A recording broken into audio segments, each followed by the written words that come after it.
தன்னுடைய வாழ்வின் கடைசி வரைக்கும் ஹேராம் என்று சொல்லி செத்தார் காந்தி. ஒரு ஹேராம் தான் சொல்லி செத்தார். ராமராட்சி வேண்டும் என்றார். ஆனால் அவர் சொன்ன ராமராட்சி வேறு, அவர் சொன்ன ஹேராம் வேறு.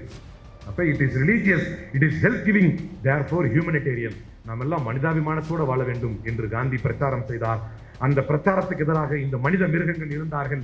இவர்களுக்கு கலவரங்கள் தேவைப்பட்டது, இவர்களுக்கு பில்கிஸ் பானுக்கள் தேவைப்பட்டார்கள், இவர்களுக்கு எஹ்சான் ஜாஃபரிகள் தேவைப்பட்டார்கள், இவர்களுக்கு சொராபுதீன் என்கவுண்டர்கள் தேவைப்பட்டது, இவர்களுக்கு முசஃபர் நகர் கலவரங்கள் தேவைப்பட்டது, இவர்களுக்கு மும்பை குண்டுவெடிப்புகள் தேவைப்பட்டது, இவர்களுக்கு மகாராஷ்டிரா கலவரம் தேவைப்பட்டது, இவர்களுக்கு குஜராத் கலவரங்கள் தேவைப்பட்டது, இவர்களுக்கு பொய் பிரச்சாரங்கள் தேவைப்பட்டது, இவர்களுக்கு பாபர் மசூதி இடிப்பு தேவைப்பட்டது, இவர்களுக்கு சம்பால் பள்ளிவாசலை இடிக்க வேண்டும் என்கின்ற காரணம் இருந்தது, இவர்களுக்கு ஷாஹி ஈத்கா மஸ்ஜித் தேவைப்பட்டது, இவர்களுக்கு ஞான்வாபி மஸ்ஜித் தேவைப்பட்டது, சுதந்திர இந்தியாவில் ஆயிரம் கலவரங்கள் இவர்களுக்கு தேவைப்பட்டது. ட்ரெயின்களிலே, தொடர் வண்டிகளிலே முழுக்க இந்துக்களை இவர்களே கொண்டு அனுப்பி இவர்களே அவர்கள் பயணித்த தொடர் வண்டியை எரித்துவிட்டு அதன் மூலமாக ஒரு கலவரத்தை துவக்கி அதன் மூலமாக அப்பாவி இஸ்லாமியர்களை கொன்று அதற்கு சில பேரை பழி வாங்கி அவர்களுக்கே பலி எடுத்து அவர்களிடத்திலே கொடுத்து கலவரங்களின் மூலமாக ஆட்சியை பிடிப்பதற்கு இவர்களுக்கு முதல் பலியாக காந்தியின் கொலை தேவைப்பட்டது.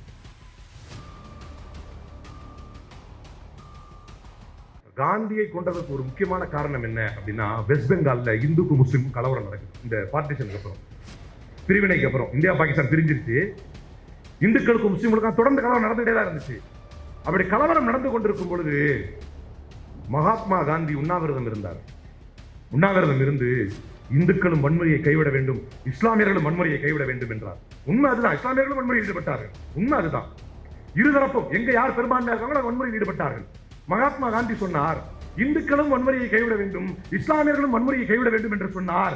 அப்போது ஒரு ஆட்டோ ரிக்ஷா ஓட்டக்கூடிய ஒரு இஸ்லாமியர் தன்னுடைய கைகளில் கஷ்டப்பட்டு சேர்த்து சில உணவு பண்டத்தை கொண்டு வந்து காந்தி இடத்தில் கொடுத்து விட்டு சொன்னார், மகாத்மா காந்தி, நீ உண்ணாவிரதத்தை கைவிடு, எங்களால் இதை ஏற்றுக்கொள்ள முடியவில்லை, நாங்களும் வன்முறையை கைவிட்டு விடுகிறோம் என்று சொன்னார். அதனால் தான் காந்தி இவர்கள் கொண்டார்.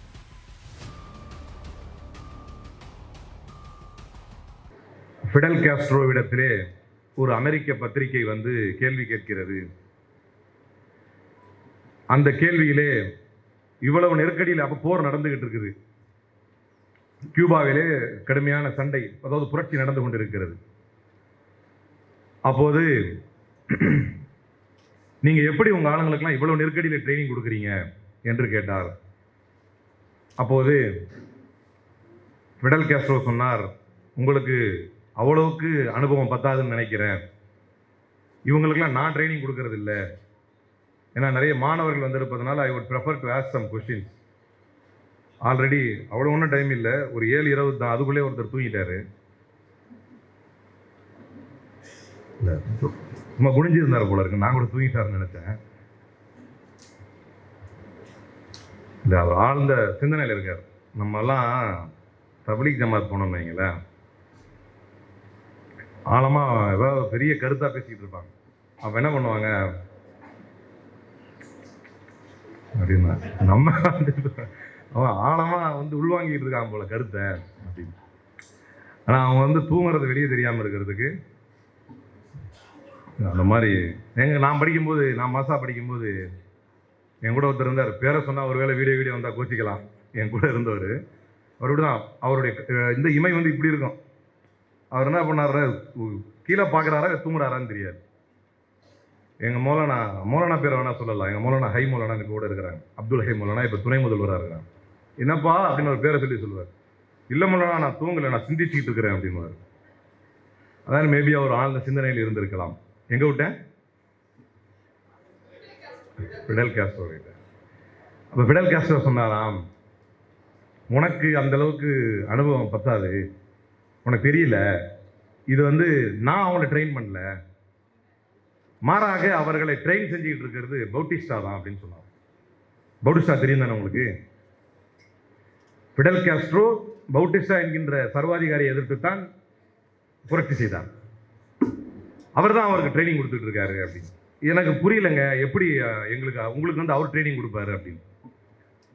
நாங்களாத்தான் இருக்கிறோம்.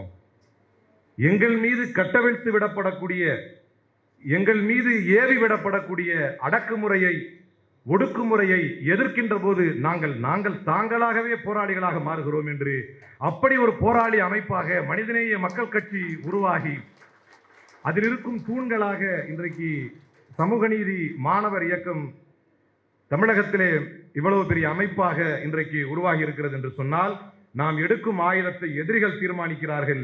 இன்றைக்கு காந்தியை பேச வேண்டிய மகாத்மா காந்தி பற்றிய செய்திகளை அவருடைய நினைவு நாளிலே நாம் நினைவு கூறுகிறோம் என்றால் காந்தி என்கின்ற மனிதனை கொன்று விட்டார்கள், அவருடைய தத்துவத்தை இவர்களால் கொள்ள முடியவில்லை என்பதைத்தான் இந்த நிகழ்வு நமக்கு சுட்டிக்காட்டுகிறது. காந்திங்கிற மனிதரை கொன்று விட்டார்கள், ஆனால் அவருடைய சித்தாந்தத்தை கொள்ள முடியவில்லை. நாத்துராம் கோட்சேவை உடனடியாக காந்தியை சுட்டுட்டார் கோட்சே.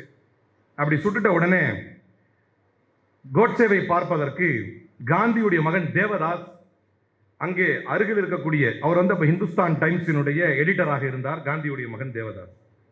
அப்போது கோட்சேவை பார்ப்பதற்கு இந்த சம்பவத்தை நமக்கு சொல்றது யாருன்னா கோட்சேவுடைய சகோதரன், அவனும் ஒரு கோ கான்ஸ்பிரேட்டர், அப்போ அவனும் ஜெயிலில் இருக்கிறான். அப்ப கோட்சேவுடைய சகோதரனாக இருக்கக்கூடிய கோபால் கோட்சே தூக்கிலிடப்பட்டான். கோபால் கோட்சே தூக்கிலிடப்படவில்லை. அதனால் அவன் பின்னால் புத்தகமா எழுதலாம் என்ன நடந்துச்சு அப்படின்னு. காந்திஜிஸ் மர்டர் அண்ட் ஆஃப்டர் அப்படின்னு ஒரு புத்தகத்தை எழுதினான். அந்த புத்தகத்தில் இந்த சம்பவங்கள் குறிப்பிடப்பட்டிருக்கிறது. பார்லிமெண்ட் ஸ்ட்ரீட்ல இருக்கக்கூடிய, பார்லிமெண்ட் தெருவில் இருக்கக்கூடிய போலீஸ் ஸ்டேஷனுக்கு அப்ப ஃபர்ஸ்ட் வச்சிருக்கிறாங்க அவனை அரெஸ்ட் பண்ணி. யார? கோபால் கோட்சே. ரெண்டு பேரையும் அண்ணன் தம்பி ரெண்டு பேரையும் வச்சிருக்கிறாங்க.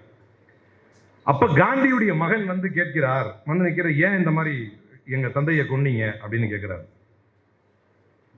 அப்ப நாத்துராம் கோட்சே சொல்கிறார், அவனா வந்து சொல்றான், கோட்சேயாவே வந்து சொல்றான், நான் தான் கோட்சே, இந்து ராஷ்டிரா பத்திரிகையினுடைய எடிட்டர் நான் தான், நானும் சேர்ந்துதான் உங்களுடைய தந்தையை கொன்றோம். உனக்கு இன்னைக்கு உங்களுடைய தந்தையை நீ இழந்துட்ட, அது ஒரு பெரிய சோகமான விஷயம்தான், எனக்கும் கஷ்டமா தான் இருக்குது. அவன் சொல்றான், எனக்கும் கஷ்டமா தான் இருக்குது, நீ உங்க அப்பாவை இழந்துட்ட, எனக்கும் தான் கஷ்டமா இருக்குது. பர்சனலா உங்க அப்பா மேல எனக்கு எந்த கோபமும் கிடையாது. காந்தியுடைய மகனிடத்திலே கோட்சே சொல்கிறார், பர்சனலா உங்க அப்பா மேல எந்த கோபமும் எனக்கு கிடையாது, இது வந்து பியூரா பொலிட்டிக்கல் தான். எப்படி RSS இருந்து தான் சில மாதங்களுக்கு முன்பாகவே விடுபட்டு விட்டதாக சொல்லப்படுவது பெரிய பொய்யோ, அதே மாதிரி நேரடியா எங்களுக்கு காந்தியோட எந்த பிரச்சனையும் கிடையாது. அவன் சொல்றான், இதுக்குன்னு ஒரு சூழ்நிலை ஏற்படுத்தி அவன் பேசுறான். நான் இப்ப வாய்ப்பு கொடுத்தா இப்ப நான் சொல்லுவேன் என்ன காரணம்னு அப்படின்னு சொல்றாங்க. அப்போது காவல் நிலையத்திலே அதை சொல்வதற்கு அனுமதிக்கப்படவில்லை, அதை சொல்ல அலோவ் பண்ணல போலீஸ் ஸ்டேஷன்ல. பின்னாளில் அந்த என்ன காரணம் என்று கோபால் கோட்சே தன்னுடைய புத்தகத்தில் அதை எழுதிட்டான், இதான் காரணம் அப்படின்னு. அது என்ன அப்படின்னா வெறும் அரசியல் தான். எனக்கு காந்தியை வந்து ரொம்ப மதிப்பேன், நான் ரொம்ப எனக்கு பிடிக்கும், நான் வீர் சாவர்கரையும் காந்தியையும் சேர்ந்தே நான் நேசித்தேன், அவங்க ரெண்டு பேருடைய கருத்தியலையும் நான் சேர்ந்தே கொண்டு சென்றேன். ஆனால் எனக்கு ரெண்டு விஷயத்தில் காந்தியின் மீது வெறுப்பு ஏற்பட்டது. ஒன்று, அவர் முஸ்லிம்களுக்கு மிகவும் ஆதரவாக இருந்தார். அவர், இதுதான் எல்லாருக்கும் பரவலா சொல்ற ஸ்டேட்மெண்ட், என்ன அப்படின்னா அவர் முஸ்லிம்களுக்கு பெரிதும் ஆதரவாக இருந்தார். எப்படி அப்படின்னா, இந்தியா பாகிஸ்தான் பிரிவினை இருக்கு இல்லையா, இந்தியா பாகிஸ்தான் பிரிவினை நடந்த உடனே பாகிஸ்தான்ல இருந்து இந்தியாவில் இருந்து பாகிஸ்தானுக்கு போக வேண்டிய ஃபண்ட்ஸை தரல அப்படின்னு சொன்னா காந்தி உண்ணாவிரதம் இருந்தார். நல்லா கேட்டுக்கணும், கோட்சே சொன்ன காரணம், இந்தியாவில இருந்து பாகிஸ்தானுக்கு தர வேண்டிய ஃபண்ட்ஸை இந்தியா கொடுக்கல, ரிலீஸ் பண்ணல. அப்ப இந்தியாவில இருந்து நீங்க பாகிஸ்தானுக்கு நேர்மையா தர வேண்டிய காசு ஒத்துக்கிட்டு தானே, அதை கொடுக்கணும் அப்படின்னு காந்தி உண்ணாவிரதம் இருந்தார். இது ஒண்ணு, இது ஒரு காரணம். இதெல்லாம் பின்னால ஸ்டேட்மெண்டா அவங்க போலீஸ் ஸ்டேஷன்ல பேச முடியல, பின்னால அந்த புத்தகத்தில் எழுதுறாங்க. ஒன்று, இந்தியாவிலிருந்து பாகிஸ்தானுக்கு போக வேண்டிய காசை நீங்க நேர்மையா கொடுக்கலன்னு காந்தி வந்து உண்ணாவிரதம் இருந்தாரு. இன்னொன்று,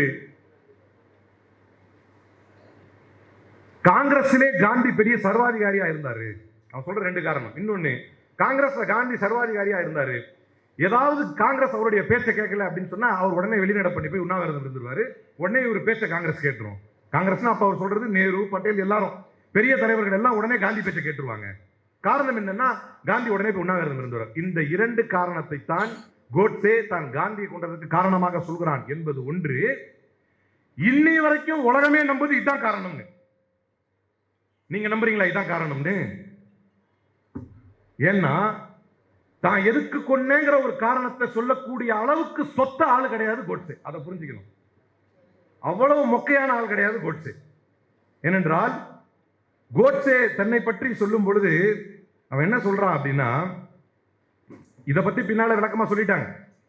காந்தி உண்மையிலேயே சர்வாதிகாரியாக இருந்தால் காங்கிரஸ்ல தன்னுடைய ஆதிக்கத்தை நிலைநிறுத்துறதுக்கு வேற மாதிரி பண்ணிருக்கலாம். அவர் போய் உண்ணாவிரதம் இருக்கணும்னு அவசியம் இல்லை. இன்னொன்னு, பாகிஸ்தானுக்கு போக வேண்டிய ஃபண்ட்ஸை கொடுங்கன்னு காந்தி தானா முன் வந்து சொல்லல. தர வேண்டிய ஃபண்ட்ஸை நிறுத்திட்டோமே, இது நம்ம கொடுக்கிற வாக்குறுதிக்கு மாறு செய்யற மாதிரி, அதனால கொடுங்கன்னா அவர் உண்ணாவிரதம் இருந்தார். அப்ப இந்த ரெண்டு காரணமும் அடிபட்டு போச்சு. ஆனால் உண்மையில் நாத்துராம் கோட்சே நீதிமன்றத்தில் சொன்னது என்ன அப்படின்னா, I bear no ill will towards anyone individually, but I do say that I had no respect for the present government. இப்ப இருக்கிற நேரு கவர்மெண்ட் மேல எனக்கு எந்த மரியாதையும் கிடையாது. அதே நேரம் நான் இண்டிவிஜுவலா யார் மேல எனக்கு எந்த பகையும் இல்லை என்று சொல்லிவிட்டு கோட்சே சொன்ன வார்த்தை என்ன தெரியுமா? எனக்காக யாரும் மெர்சி பெட்டிஷன் போட வேண்டாம். நான் இவ்வளவு பெரிய காரியத்தை பண்ணிட்டேன்ல, எனக்காக இரக்கம் காட்ட சொல்லி யாரிடத்திலும் போய் தயவு கூர்ந்து யாரும் நிற்கவும் வேண்டாம். எனக்கு ஆதரவாக யாரும் போய் நான் இல்லை அப்படிங்கிறதுக்காக எனக்கு ஆதரவாக போய் யாரும் நிற்கவும் வேண்டாம். எனக்கு தரப்படும் தீர்ப்பை, எனக்கு விதிக்கப்படும் தண்டனையை காந்தியை கொன்றதற்காக நான் மனம் வந்து ஏற்றுக்கொள்வேன் என்றான் கோட்சே. அவனுடைய கருத்தியலையும் அவனுடைய கொள்கை பிடிப்பையும் இங்க பார்க்கணும். எதிரி யார், எதிரி என்ன நிலைப்பாட்டை எடுக்கிறான் என்பதை புரியாமல் நாமே ஒன்றை எடுத்து கொண்டாடுவது என்பதுதான் நம்முடைய அழிவின் முதற்கட்டமாக இருக்கும். அவன் சொன்னது என்ன அப்படின்னா, நான் தெளிவா சொல்றேன், I now stand before the court to accept the full share of my responsibility for what I have done, and the judge would of course pass against me such orders of sentence as may be considered proper. எது சரியோ அந்த உத்தரவை எனக்கு கொடுங்க, தூக்குல தொங்குறேன். எது சரியோ அந்த உத்தரவை எனக்கு கொடுங்க, நான் தூக்குல தொங்குறேன். But I would like to add that I do not desire any mercy to be shown to me, nor do I wish that anyone else should beg for mercy. எனக்கு எந்த இரக்கம் யாரும் காட்ட வேண்டியதில்லை, எனக்கு இரக்கம் காட்டும்படி யாரிடமும் யாரும் போய் நிற்க வேண்டியதும் இல்லை என்றார். அப்படிப்பட்ட ஒரு கொள்கைவாதி, அவன் கொள்கைவாதி. அப்படிப்பட்ட ஒரு கொள்கைவாதி காந்தியை பற்றி சொன்ன கருத்து, நான் இதற்காகத்தான் காந்தியை கொண்டேன் என்று உண்மையை சொல்லியிருப்பான் நீங்க நினைக்கிறீங்களா? பின்னர் எதற்காக கொண்டிருப்பான் நினைக்கிறீங்க? பின்ன எதுக்காக கொண்டிருப்பான்னு நினைக்கிறீங்க? அவங்களுக்குன்னு ஒரு பிலாசபி, ஒரு திட்டம் இருக்கு, எப்பவுமே ஒரு கான்ஸ்பிரசி இருக்கு. அவன் பியூர் ஆர்எஸ்எஸ் காரன். ஆனா அதுல இருந்து தான் முன்கூட்டியே வெளியே வந்துட்டு ஒரு ஒரு டிராமா ஆடுறான். அதுக்கப்புறம் கொன்னுட்டு நான் இதுக்காக கொள்ளட, வேற காரணத்துக்காக தான் கொன்னேன், அது வந்து பாகிஸ்தானுக்கு ஷேரை கொடுத்தாங்க, அவர் வந்து காங்கிரஸ் சர்வாதிகாரியா இருந்தாலும் ஒரு மொக்க ரெண்டு காரணத்தை சொல்றான். ஆனால் உண்மை என்னவென்று சொன்னால், உண்மையிலேயே காந்தி எப்படிப்பட்டவர் என்றால், காந்தியை கொள்வதற்கு 10 நாட்களுக்கு முன்பாக ஒரு சம்பவம் நடந்துச்சு. அதை சொன்னா என்ன ஆப்டார். காந்தியை கொள்வதற்கு 10 நாட்களுக்கு முன்பாக ஒரு இளம் ஹிந்து பங்களாதேஷ், பாகிஸ்தானில் இருந்து அகதியாக இந்தியாவுக்கு வந்தவன். பிரச்சனை ஆயிடுச்சு இந்தியா பாகிஸ்தான் பிரிஞ்சு. அப்போ பாகிஸ்தான் வந்து இந்தியாவுக்கு வந்த ஹிந்து, அவன் பேர் மதன்லால் பஹ்வா. அவன் என்ன செய்யறான் அப்படின்னா, 20 ஜனவரி 1948 டெல்லியுடைய பிர்லா பவன், காந்தி இருக்கக்கூடிய பிர்லா பவனிலே ஒரு மிகப்பெரிய சாயங்கால நேரத்து பிரேயர், ஈவினிங் பிரேயர் நடத்துவார் காந்தி எப்பவுமே. அந்த ஈவினிங் பிரேயர் நடத்திட்டு இருக்கும்போது ஒரு குண்டு வெடிக்க வைக்கிறான், ஒரு குண்டு வெடிப்பை நிகழ்த்துகிறான்.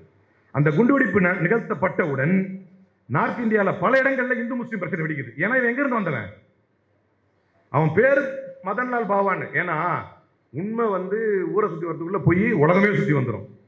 உங்களுக்கு ஒரு உதாரணம் சொல்றேன் பாருங்க. இது இன்னைக்கு நேற்று பாஜகவுடைய திட்டம் கிடையாது. புல்கர் அப்படின்னு ஒரு ஏரியா இருக்கு மகாராஷ்டிரா. புல்கர்ல ஒரு சாமியார். அந்த ஊர்ல கிராமத்துல என்ன பண்றாங்கன்னா, சின்ன பசங்க இருக்குல்ல, பொடி குழந்தை பசங்களை காணாம போயிடுறாங்க. என்ன பண்றாங்கன்னா, அந்த குழந்தை பசங்களை பிடிச்சி அவங்கள கொன்னு அவங்களுடைய ஆர்கான்ஸை திருடி விற்கிறாங்க. இது நடந்துகிட்டு இருக்கு அந்த ஊர்ல, மகாராஷ்டிராவில் ஒரு 5 years பேக். அப்ப என்னடா இது மாதிரி பிரச்சனை நடக்குது அப்படின்னு தே கிரியேட் வில்லேஜ் விஜிலன்ஸ் குரூப் ஒன்று கிரியேட் பண்றாங்க. கிராமத்துக்குள்ளேயே கட்டையை தூக்கிட்டு நைட்ல ரோந்து வர்றது ஊர் மக்களே. இப்ப நடந்த சம்பவம் இது, ஒரு உதாரணத்துக்கு சொல்றேன். நம்ம ரோந்து பண்ணி நம்ம கிராமத்தை பாதுகாப்போம் அப்படின்னு ஒரு விஜிலன்ஸ் குரூப் அவங்களே ரெடி பண்றாங்க. எல்லாம் கட்டையை மட்டையும் தூக்கிட்டு நிக்கிறாங்க. அப்ப அந்த நேரத்தில் புல்கர் சாமியார்கள் கொஞ்சம் பேர், புல்கர் சாமியார்கள் கொஞ்சம் பேர் பார்க்கறதுக்கு ஒரு மாதிரி புல்ல பிடிக்கிற மாதிரி இருக்கிறாங்க. அவங்க 2 பேரும் போனா என்ன பண்றாங்க, அந்த கிராமத்தானெல்லாம் ஒன்னா சேர்ந்து அந்த 2 பேரை பிடிச்சிக்கிட்டு இவனுங்க தான் வந்து குழந்தைய கடத்துறவனுங்க அப்படின்னு பிடிச்சிடுறாங்க. இவனுங்க தான் குழந்தைய கடத்துறவனு பிடிச்சிடுறாங்க. உடனே ஃபாரஸ்ட் டிபார்ட்மெண்ட் வருது.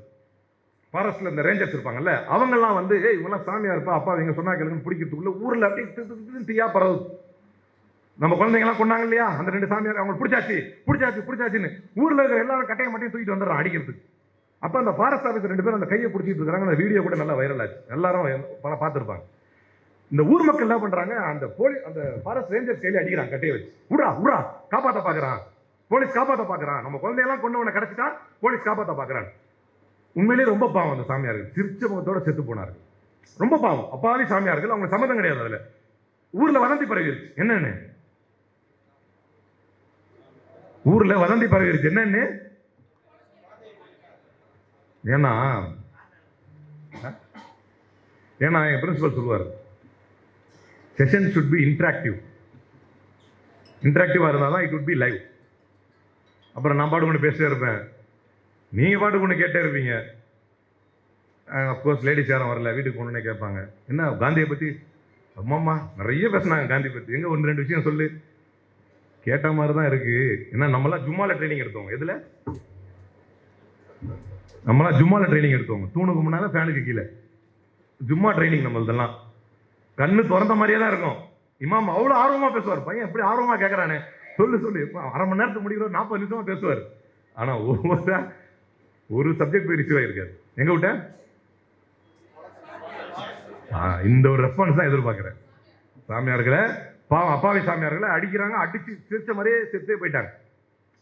ஒரு மிஸ்கன்செப்ஷன், ஒரு புரளி கிளம்பி போய் அடிச்சு கொண்டாங்க. இது எதுக்கு தெரியுமா சொல்றேன்? புரளியின் நாயகர்கள் இவர்கள். இப்பவும் அப்படிதான், அப்பவும் அப்படிதான். உடனடியாக அப்பாவி புல்கர் சாமியார்களை மகாராஷ்டிராவில் இஸ்லாமியர்கள் அடித்துக் கொண்டிருக்கிறார்கள். எப்படி? கதையே வேற. அப்பாவி சாமியார் வந்து அந்த அடிச்ச ஸ்பாட்டுக்கு பார்க்கும்போது எப்படி இருக்குன்னா ரொம்ப பாவமா இருக்கும். அந்த அடிக்கிறது, எல்லாரும் சேர்ந்து அடிக்கிறது. அப்படி அவங்க அப்படி செத்து கிடக்கிறது 2 பேரும் அந்த வாய் திறந்து அந்த பல்லு வெளியே தெரிஞ்சு சிரிச்ச மாதிரியே இருப்பாங்க. எவ்வளவு பாவமா இருக்கு. இஸ்லாமியர்கள் கொண்டுட்டாங்க. அதை பார்க்கும்போது எனக்கே பக்குன்னு இருந்துச்சு. என்னடா இது முஸ்லீம்கள் தெரியாம எதுவும் அடிச்சானுங்களான்னு. ஃபர்ஸ்ட் நியூஸ் அந்த பொய் செய்தியை நானே முதல்ல பாக்குறேன். அந்த செய்தி தான் பாக்குறேன். இஸ்லாமியர்கள் பாருங்க அடிச்சு கொண்டாங்க அப்படின்னு பார்த்தா, ஐயோ இதனடா இது எப்படா டிஃபெண்ட் பண்ண போறோம்? நாளைக்கு எங்கேயாவது ஒரு சோசியல் மீடியால எங்க மீடியால பின்னா இது இந்த சம்பவம் என்ன நடக்குது தெரியலையே அப்படின்னு பார்த்துட்டு இருக்கும்போது ஏன் அவ்வளவு பயந்த அப்படின்னா, அப்பாவி புல்கர் சாமியார்களை இஸ்லாமியர்கள் அடித்துக் கொண்டு விட்டார்கள் என்று முதலாக தன்னுடைய ட்விட்டரிலே ட்வீட்டாக போட்டது அன்றைய மகாராஷ்டிராவின் துணை முதல்வர் தேவேந்திர பட்னாவிஸ். இன்னைக்கு முதல்வர். பொய், புரட்டு, புரளி இதிலேயே வாழ்க்கையை வாழக்கூடியவர்கள். அன்னைக்கு மகாத்மா காந்தியை 10 நாளைக்கு முன்பாகவே கொல்ல முயற்சி செய்தான். அவருடைய டெல்லியிலே பிர்லா பவனிலே பாகிஸ்தானில் இருந்து வந்த மதன்லால் பாவா. ஆனா பாம் வெடிச்சது காந்தி தப்பிச்சாரு. ஆனா கலவரம் ஸ்டார்ட் ஆயிடுச்சு. யாருக்கு மத்தியில கலவரம் எங்க ஸ்டார்ட் ஆயிடுச்சு? இந்து முஸ்லிம் மத்தியில கலவரம் ஸ்டார்ட் ஆயிடுச்சு. காந்தி ஸ்டேட்மெண்ட் கொடுத்தார். இப்போது சொல்லுங்கள் ஏன் இவர்கள் காந்தியை கொன்றார்கள் என்று. உடனே காந்தி ஸ்டேட்மெண்ட் கொடுத்தார். பல இடங்கள்ல வன்முறை நடக்குது. உடனே காந்தி ஹிந்து ஹார்ட்லைனர்ஸ், இன்னைக்கு சொல்றோம்ல, அடே இந்துத்துவ தீவிரவாதிகளே என்று அழைத்து சொன்னார் காந்தி. இந்துத்துவ தீவிரவாதிகளே, don't do this. The Hindu religion is not going to be saved by such acts. உங்கள் வன்முறையால் இந்து மதத்தை காப்பாற்ற முடியாது. காந்தி கொடுத்த அறிக்கை. உங்கள் வன்முறையால் இந்து மதத்தை காப்பாற்ற முடியாது. I insist that if a Hindu religion is to be saved, it can be saved only through the kind of work I am doing.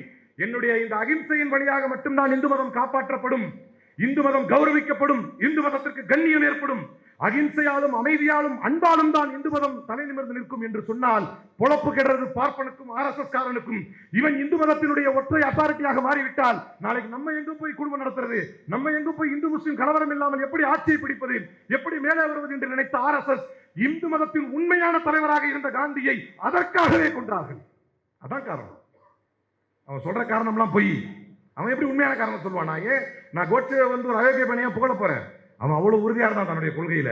எப்படி சொன்னா, that no mercy should be shown to me or on behalf of me no one should claim for mercy. எனக்கு எந்த கருணை யாரையும் காட்ட வேணாம், எனக்காக கருணை காட்டும்படி யாரும் போய் கேட்க வேணாம், நான் செஞ்சது சரிதான்.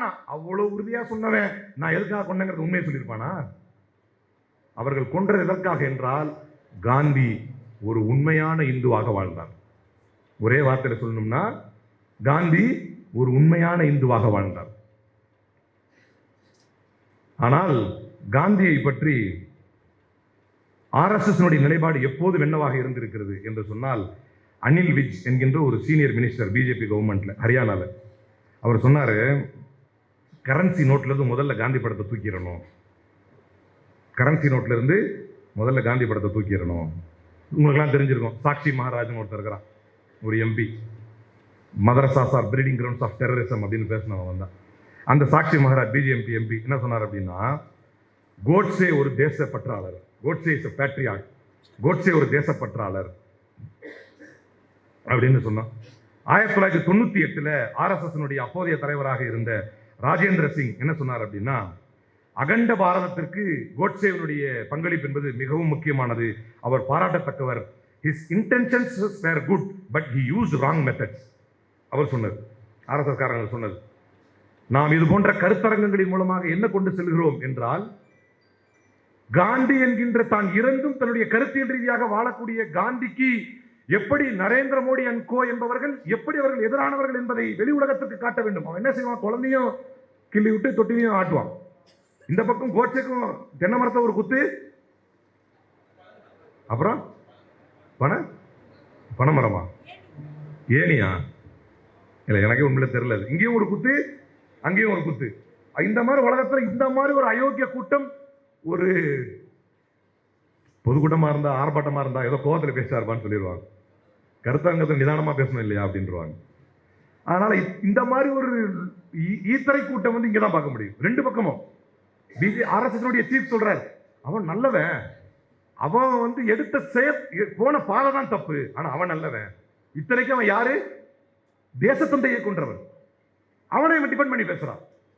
அப்ப ராமச்சந்திர குஹா சொன்னார், பெரிய எழுத்தாளர் ராமச்சந்திர குஹா சொன்னார், ஏன் அப்படின்னா காந்தியை கொண்டதுக்கு ஒரு முக்கியமான காரணம் என்ன அப்படின்னா, வெஸ்ட் பெங்கால்ல இந்துக்கும் முஸ்லிமுக்கும் கலவரம் நடக்குது. இந்த பார்ட்டிஷனுக்கு அப்புறம், பிரிவினைக்கு அப்புறம் இந்தியா பாகிஸ்தான் பிரிஞ்சிருச்சு. இந்துக்களுக்கும் முஸ்லிம்களுக்கும் தொடர்ந்து கலவரம் நடந்துகிட்டே தான் இருந்துச்சு.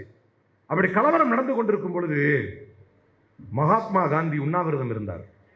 உண்ணாவிரதம் இருந்து இந்துக்களும் வன்முறையை கைவிட வேண்டும், இஸ்லாமியர்களும் வன்முறையை கைவிட வேண்டும் என்றார். உண்மை அதுதான், இஸ்லாமியர்களும் வன்முறையில் ஈடுபட்டார்கள், உண்மை அதுதான். இருதரப்பும் எங்க யார் பெரும்பான்மையாக இருக்காங்களோ வன்முறையில் ஈடுபட்டார்கள்.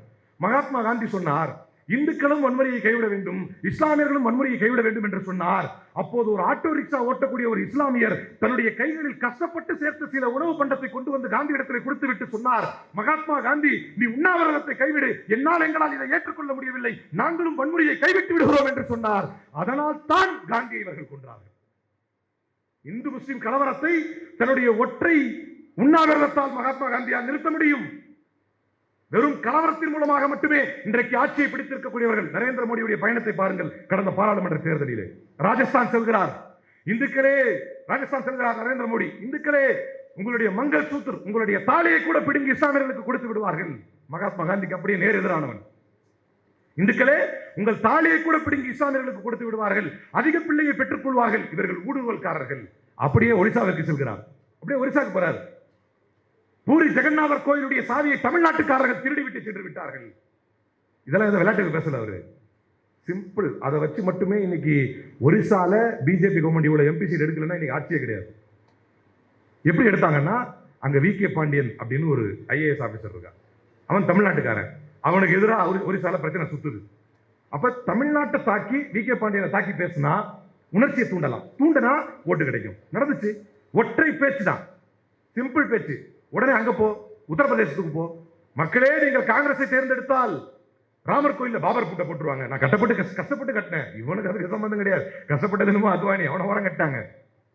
என்ன கஷ்டப்பட்டு கட்டின ராமர் கோயில்ல பாபர் கூட்ட போட்டிடுவாங்க. யோசிக்கிறான், ஆமாப்பா, தூண்டுறான் பாருங்க. இதற்கு நேர் எதிரானவர் காந்தி. பொய் செய்தி, வன்முறை, இந்து முஸ்லிம் கலவரம், இதிலேயே அவர்கள் தன்னுடைய வாழ்க்கையை ஓட்டுவார்கள். இதற்கு நேர் எதிரானவராக காந்தி இருந்தார். அதனால் தான் அவர்கள் காந்தியை கொன்றார்கள். காந்தியுடைய நினைவிலே இந்து முஸ்லிம் ஒற்றுமை என்பதுதான் மிக முக்கிய பங்காற்றியது. அதிலும் குறிப்பாக ஒரு உண்மையான இந்து எப்படி வாழ வேண்டும் என்பதற்கு உதாரணமாக காந்தி வாழ்ந்து காட்டினார். அகிம்சையின் மூலமாகவும் அன்பின் மூலமாகவும் மட்டும்தான் இந்த மக்களை நாம் வென்றெடுக்க முடியும் என்பதில் அவர் உறுதியாக இருந்தார். அதே போல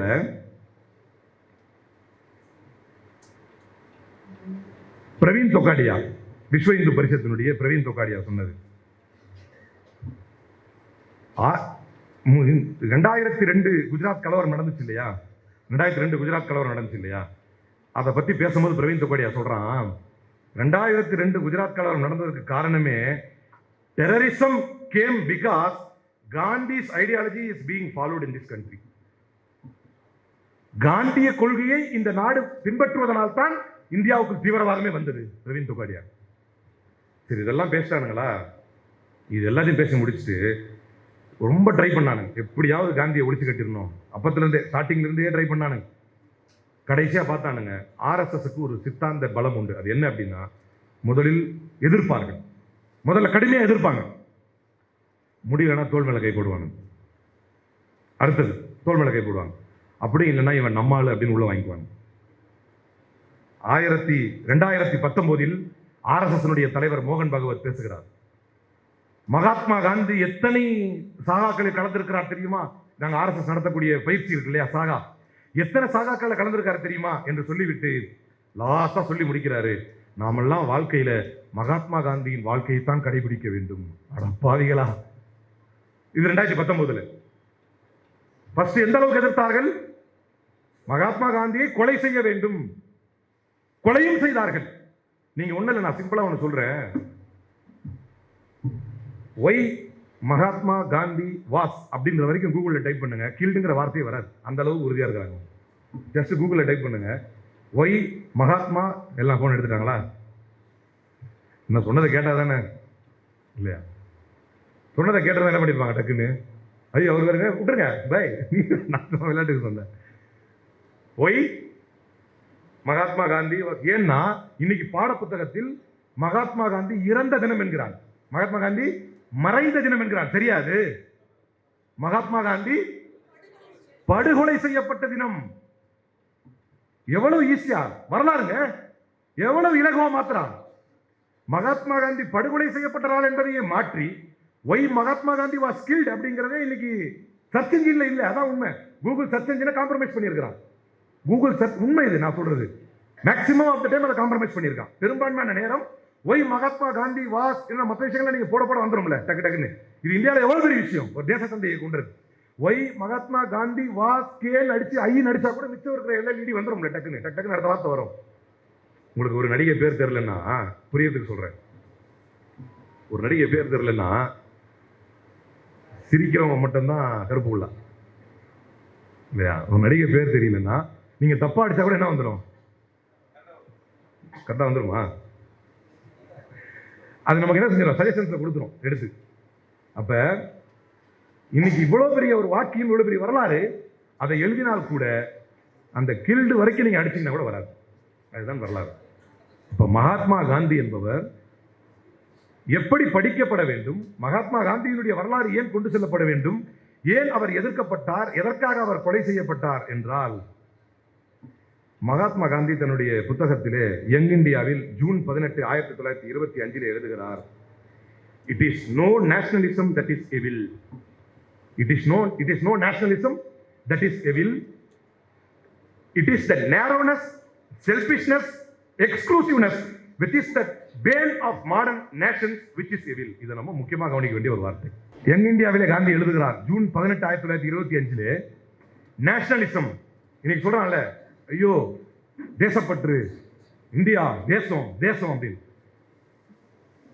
ராகுல் காந்தி போய் இந்தியாவை பற்றி ஒரு கருத்து, இந்தியாவில் நடக்கும் ஆட்சியை பற்றி, இந்தியாவை பற்றி இல்ல மோடியினுடைய ஆட்சியை பற்றி வெளிநாட்டிலே பேசுகிறார்.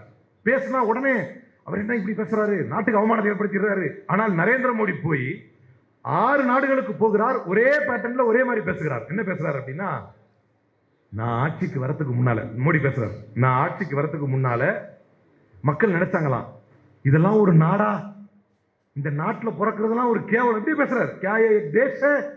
இப்படியே பேசுறாரு, இது ஒரு நாடா, இந்த நாட்டில் பிறந்ததுக்கே கேவலப்படுறோம் அப்படின்னு இந்தியர்கள் நினைத்தார்களாம். இவர் ஆட்சிக்கு வந்ததுக்கு பின்னால் தான் இந்தியர்கள் நல்லா இருக்காங்களாம். இப்படி பேசிட்டு மீண்டும் இவர் எடுக்கிற ஷீல்டு என்ன, யார் எது பேசினாலும் நரேந்திர மோடியை விமர்சித்தால் இவர்கள் என்ன சொல்றான், மோடியை விமர்சித்தால், பாஜக அரசை விமர்சித்தால் என்ன சொல்றான், தேசத்துக்கு ஆன்டி சொல்றாங்க. யாரு இங்க, you kindly change your anti Modi mind set, you are anti Indian. அது என்னது, நேஷனலிசம். அப்ப அன்னைக்கே ஏன் இவர்கள் காந்தியை கொன்றார்கள்? 1925 எழுதி காட்டினார் காந்தி. நேஷனலிசம் சொல்லிட்டு வருவான். நேஷனலிசம் சொல்றது தப்பு கிடையாது, அன்னைக்கே சொல்றாரு காந்தி. நேஷனலிசம் சொல்றது தப்பு கிடையாது. எது evil? It is the narrowness that is evil. குறுகிய சிந்தனை. நான் மட்டும்தான் இன்னைக்கு பாக்குறோம்ல. What kind of narrowness? ஒரு பாதுகாப்பு அதிகாரி நரேந்திர மோடி பக்கத்துல வந்து ஒரு பூச்செண்டை வாங்கினா என்ன செய்றாரு? ஒரு பூச்செண்டை பாதுகாப்பு அதிகாரி ஒரு பூச்செண்டை வாங்கினா மோடி என்ன செய்றாரு? கேமரா மறைக்கிற வரம் போடாங்கிறார். கேமரா மறைக்கிற நேரோனஸ். எல்லாமே நான் தான், எல்லாமே நானா தான் இருப்பேன். இதுவரை மணிப்பூருக்கு செல்லாத நரேந்திர மோடி நேரோனஸ். அட்வர்சிட்டியை தாங்க முடியாது நரேந்திர மோடியால். அட்வர்சிட்டி, அதாவது நெகட்டிவ் ரிமார்க்ஸ் தாங்க முடியாது. மணிப்பூருக்கு செல்ல மாட்டார், பிரஸ் மீட்டை வைக்க மாட்டார், போட்டோ ஷாட் நடந்தா தனக்கு பக்கத்தில் யாரும் நிக்க வைக்க மாட்டார். நேரோனஸ். ஆனால் அவர்கள் பேசுவது நேஷனலிசம். அன்றைக்கே சொன்னார் Mahatma Gandhi, that it is no nationalism that is evil, it is the narrowness. அடுத்த வார்த்தை மகாத்மா காந்தி சொல்கிறார், selfishness. யாரு? அதுக்கு யார் உதாரணம்? அந்த அமாவாசை படத்துல வர மாதிரி பாபர் மசூதிக்கு ராமர் இது ரத யாத்திரை நடத்துவதும் வேற ஒருத்தன், அதுக்கு ரத யாத்திரை நடத்தி கேஸ் வாங்கினவனும் வேற ஒருத்தன், அதுக்கு இடிச்சவனும் வேற ஒருத்தன். பிரவீன் தொகாடியாவும் இவங்க அத்வானி சொல்றாரு பாருங்க, நாங்க அங்க கத்திக்கிட்டு இருந்தோம், நான் கத்தனை கத்தி யாருக்கும் கேட்கல. அத்வானியுடைய ஸ்டேட்மெண்ட், நான் கத்தனை கத்தி யாருக்கும் கேட்கல. அவங்க எல்லாம் மராத்தி பேசினாங்க, நான் ஹிந்தி பேசினேன், அவங்களுக்கு இது பேசினாங்க, நான் மொழி மாத்தி பேசினேன், அவங்களுக்கு ஒன்றும் புரியல, அவங்க போய் இடிச்சு வந்துட்டாங்க. அந்த இடிக்கும் போது இருந்தவங்க வேற, கேஸ் வாங்கின யாருமே இங்க கிடையாது. பிரவீன் தொகாடியாவோ எல்கே அத்வானியோ உமா பாரதியோ அசோக் சிங்காலோ யாருமே பதவிக்கு வரல. ஆனா நேஷனலிசம் சொல்லிட்டு யார் வருவா?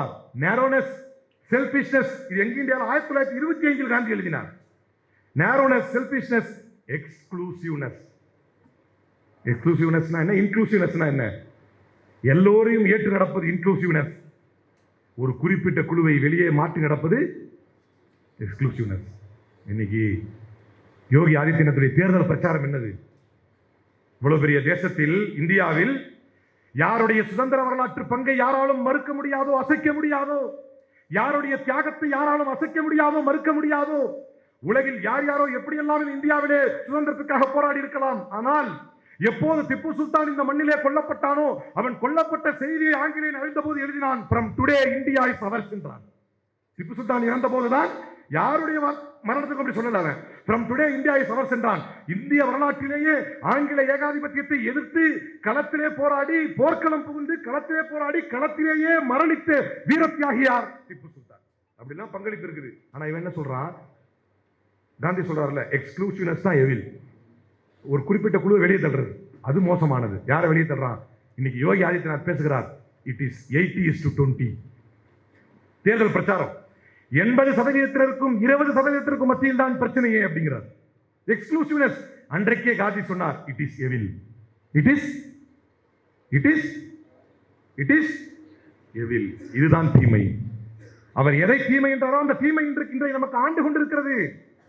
ஏன் இவர்கள் காந்தியை எதிர்த்தார்கள் அன்றைக்கு? ஏன் இன்றைக்கும் எதிர்க்கிறார்கள்? இன்னைக்கு ஒருத்தி காந்தியுடைய பேத்தி என்று தன்னை, கோட்சேவின் பேத்தி என்று தன்னை சொல்லிக்கொண்டு இதே தமிழ்நாட்டில் ஒருவரால் இன்றைக்கு கவுன்சிலர் ஆக முடியுது. ஆயிருக்காங்களா இல்லையா? தெரியுமா தெரியாதா? தெரியாதா? கொடுமை பார்த்தீங்களா? இன்னைக்கு அண்ணன் எப்படி கவுன்சிலரோ இங்க, அது மாதிரி சென்னை மாநகராட்சியில் ஒரு அம்மா கவுன்சிலர். அந்த மாதிரி தன்னை என்ன சொல்லிக்கிறாங்க? அப்போ காந்தியுடைய லெகசியை மக்களுக்கு நீங்கள் கொண்டு போய் சேர்க்கவில்லை என்றால் கோட்சேவின் லெகசி அவன் கொண்டு போய் சேர்க்கிறான். தன்னை கோட்சேவின் பேத்தி என்று சொல்லிக்கொண்டு இதே பெரியார் மண்ணில், விழிப்புணர்வு மண்ணில், சமூக நீதி மண்ணில் கோட்சேவின் பேத்தி என்று சொல்லிக்கொண்டு ஒருவரால கவுன்சிலர் ஆக முடியும். ஆனால் காந்தி அன்றைக்கு nationalism is not evil, but selfishness is evil, narrowness is evil, exclusiveness is evil. இந்த மூணையும் செஞ்சுட்டு இருக்கிறான் இன்னைக்கு. செல்ஃபிஷ்னஸ், நேரோனஸ், எக்ஸ்க்ளூசிவ்னஸ் எல்லாத்தையும் வெளியேற்று. which is done modern nations which is evil. இதுதான் எவில் என்று சொல்கிறார். கடைசியாக ஒன்றை சொல்லி முடித்துக் கொள்ள ஆசைப்படுகிறேன்.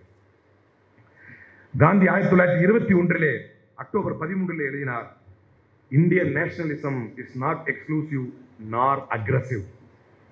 இந்தியன் நேஷனலிசம்ங்கிறது எந்த ஒரு குறிப்பிட்ட குழுவையும் வெளியேற்றாது.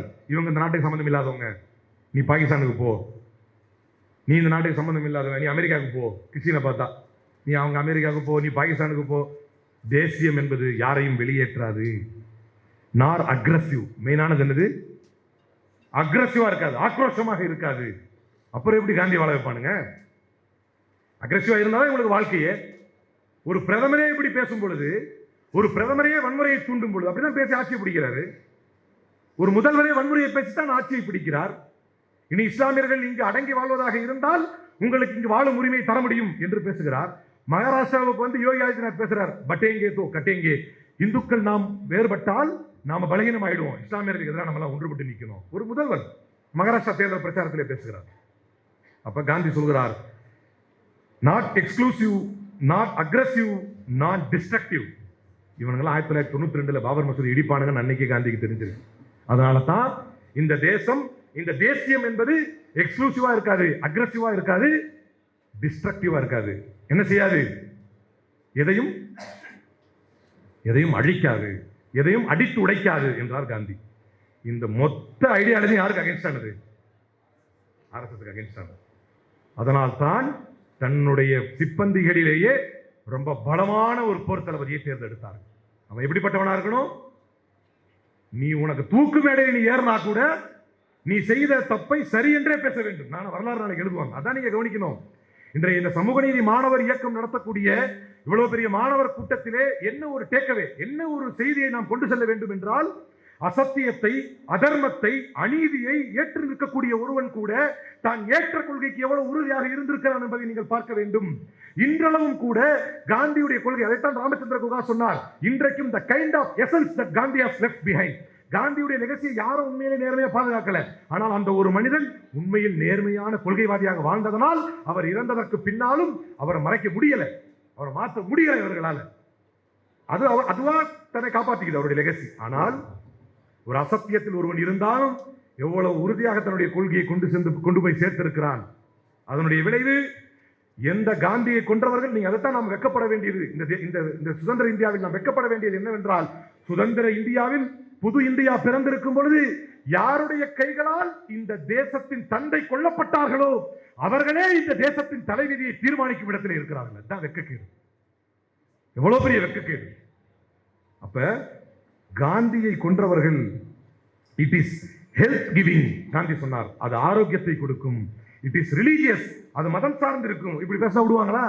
இந்து மதம் வந்து நம்ம அன்பா இருக்கணும், அரவணைச்சு போகணும். நம்ம வந்து ஏனென்றால் தன்னுடைய வாழ்வின் கடைசி வரைக்கும் ஹேராம் என்று சொல்லி செத்தார் காந்தி. அவர் ஹேராம் தான் சொல்லி செத்தார்.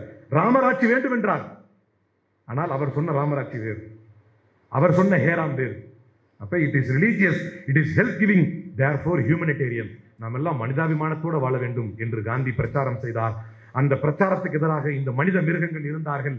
இவர்களுக்கு கலவரங்கள் தேவைப்பட்டது, இவர்களுக்கு பில்கிஸ் பானுக்கள் தேவைப்பட்டார்கள், இவர்களுக்கு எஹ்சான் ஜாஃபரிகள் தேவைப்பட்டார்கள், இவர்களுக்கு சொராபுதீன் என்கவுண்டர்கள் தேவைப்பட்டது, இவர்களுக்கு முசஃபர் நகர் கலவரங்கள் தேவைப்பட்டது, இவர்களுக்கு மும்பை குண்டுவெடிப்புகள் தேவைப்பட்டது, இவர்களுக்கு மகாராஷ்டிரா கலவரம் தேவைப்பட்டது, இவர்களுக்கு குஜராத் கலவரங்கள் தேவைப்பட்டது, இவர்களுக்கு பொய் பிரச்சாரங்கள் தேவைப்பட்டது, இவர்களுக்கு பாபர் மசூதி இடிப்பு தேவைப்பட்டது, இவர்களுக்கு சம்பால் பள்ளிவாசலை இடிக்க வேண்டும் என்கின்ற காரணம் இருந்தது, இவர்களுக்கு ஷாயி ஈத்கா மஸ்ஜித் தேவைப்பட்டது, இவர்களுக்கு ஞான்வாபி மஸ்ஜித் தேவைப்பட்டது. சுதந்திர இந்தியாவில் ஆயிரம் கலவரங்கள் இவர்களுக்கு தேவைப்பட்டது. ட்ரெயின்களிலே, தொடர் வண்டிகளிலே முழுக்க இந்துக்களை இவர்களே கொண்டு அனுப்பி இவர்களே அவர்கள் பயணித்த தொடர் வண்டியை எரித்துவிட்டு அதன் மூலமாக ஒரு கலவரத்தை துவக்கி அதன் மூலமாக அப்பாவி இஸ்லாமியர்களை கொன்று அதற்கு சில பேரை பழி வாங்கி அவர்களுக்கே பலி எடுத்து அவர்களிடத்திலே கொடுத்து கலவரங்களின் மூலமாக ஆட்சியை பிடிப்பதற்கு இவர்களுக்கு முதல் பலியாக காந்தியின் கொலை தேவைப்பட்டது. இது எல்லாம் காந்தியை உயிரோட வச்சுட்டு செய்யவே முடியாது. இது எல்லாத்தையும் காந்தியை உயிரோட வச்சுட்டு செய்யவே முடியாது. அதனால தான் 10 நாளைக்கு குண்டு வெடிச்ச அதே இடத்துல எந்த பாதுகாப்பும் இல்லாம காந்தி நடந்தார். அவ்வளவு பெரிய கொள்கைவர். 10 நாளைக்கு முன்னால தான் ஈவினிங் பிரேயர் நடத்துற அதே இடத்துல குண்டு வெடிச்சது, ஆனா அங்கேயே எந்த பாதுகாப்பும் நடந்தார். அசால்ட்டா ஒருத்தன் துப்பாக்கி எடுத்து நேருக்கு நேரா நெஞ்சுக்கு முன்னால காட்டி சுட முடிஞ்சது. காந்தி என்று ஒருவன் உயிரோடு இருந்திருந்தால், காந்தி என்று ஒருவர் உயிரோடு இருந்திருந்தால் இன்றைக்கு பாஜக ஆட்சியில் இல்லை. அதுதான் உண்மை. அப்போ அவருக்கு 80 வயசு. ஆனாலும் அந்த சித்தாந்தத்தை ஃபுல்ஃபில் பண்றதுக்கு முன்னால அவர்கள் இன்னொன்றையும் செய்தார்கள். Last but not least, let me conclude by saying this. Gandhi ஒரு பெண் பித்தர். இது ஒரு மாயை. காந்தி வந்து இப்ப தான் பொம்பளைங்க மேல கை போட்டு தான் போவாரு. காந்தி ஒரு பெண் பித்தர். ஒண்ணு. காந்தியை கொன்றதன் மூலமாக 80 வயசு, இன்னொரு 5 வருஷம் விட்டு அவரே செத்துருப்பார்ல நியாயமா பார்த்தா. ஏன் கொலையின் மூலமாகத்தான் அவர் உயிரை முடிக்க வேண்டும் என்று நினைத்தார்கள் என்றால் they wanted to make Gandhi's death controversial. அவர் ஏதோ ஒரு கான்ட்ரவர்சி இருக்கு, ஏதோ ஒரு தப்பு பண்ணியிருக்காரு, அதனாலதான் அந்த கோட்ஸை சுட்டு. ஏன்னா இவ்வளவு பெரிய தலைவரை, ஏன்னா உங்களுக்கு எல்லாம் பிக் லை தியரின்னு தெரியும் நினைக்கிறேன். பிக் லை தியரி, ஹிட்லருடைய பிக் லை தியரி, பெரும் பொய் தத்துவம் அப்படின்னு ஒன்று சொல்லுவாங்க. பிக் லை தியரி, ஹிட்லருடைய பிக் லை தியரி அப்படின்னா என்னன்னா, எவ்வளவு பெரிய பொய்யை நீ சொல்லணும் அப்படின்னா, எவ்வளவு பெரிய பொய்யை நீ சொல்லணும் அப்படின்னா, இவ்வளோ பெரிய மனுஷன் இவ்வளவு பெரிய பொய்யை சொல்லுவானா அப்படின்னு நினைக்கணுமா? எப்படி எவ்வளவு பெரிய பொய்யை நீ சொல்லணும்? உதாரணத்துக்கு யாரு இந்தியாவில்? உதாரணத்துக்கு யாரு யாரு மோடி பிரதமர் போய் அவ்வளவு பொய் பேசுவாரா? மறுநாள் இந்த ஹிந்துல வருது, யாரு ராஜஸ்தான்ல பேசுறாரு, குஸ்பைட்டும் இவர்கள் எல்லாம் ஊடுருவல்காரர்கள், நிறைய பிள்ளையை பெற்றுக்கிறவங்க அப்படின்னு பேசுறாரு. மறுநாள் இந்துல வருது, prime minister speech erroneous deliberately misinterpreted. Hindu பத்திரிகை, எரோனியஸ் தவறானது, டெலிபரேட்லி மிஸ்இன்டர்பிரட்டட், வேண்டுமென்றே திரித்து கூறப்பட்டது. மோடி இது. ஆனா யார் பார்க்கறா? செய்தி போய் சேர்ந்துருச்சுல, ராஜஸ்தான்ல ஓட்டு விழுந்துருச்சுல. அப்ப என்ன சொல்ல வர்றேன்னா, இவ்வளோ பெரிய தலைவரை நீ கொல்லணும், அவ்வளோ பெரிய தலைவரை நீ கொல்லணும், நீ கொன்ன பிறகு மக்கள் நினைக்கணும் காரணம் இல்லாம கொண்டிருப்பாங்களா? அவர் ஏதாவது பண்ணியிருப்பாரு. அதைத்தான் அவர்கள் நாடினார்கள். காந்தியின் கொலைக்கு பின்னால் ஒரு காரணத்தை கற்பித்து, அந்த கொலைக்கு பின்னால் இந்துக்களுக்கு எதிரானவர் காந்தி என்பதை அவர்கள் நிறுவினார்கள். உண்மையிலே அவர் உண்மையான இந்து. ஆனால் தன்னுடைய அத்தனை ஸ்டேட்மெண்ட்ல அதான் சொன்னாங்க, பாகிஸ்தானுக்கு ஆதரவு கரம் நீட்டினார் காந்தி, இந்தியாவில் இருக்கும் இந்துக்களுக்கு அநீதி இழைத்தார் காந்தி, அதனால் தான் நாங்கள் கொன்றோம் என்றார். அப்ப ஒரு டேக்கவே கருத்து என்னவென்றால், காந்திய கொள்கைகள் தான் இந்த தேசத்தை பாதுகாக்கும் என்பதை மாணவர்களாகிய நீங்கள் இந்த ஒட்டுமொத்த தேசத்திற்கும் கொண்டு செல்ல வேண்டும். காந்தி தான் உண்மையான இந்து, காந்தி வழி நடப்பதுதான் உண்மையான இந்து மதம் என்பதை இந்த தேசத்திற்கு கொண்டு செல்ல வேண்டும் என்று கூறி வாய்ப்பளித்தமைக்கு நன்றி கூறி விடைபெறுகிறேன். நன்றி.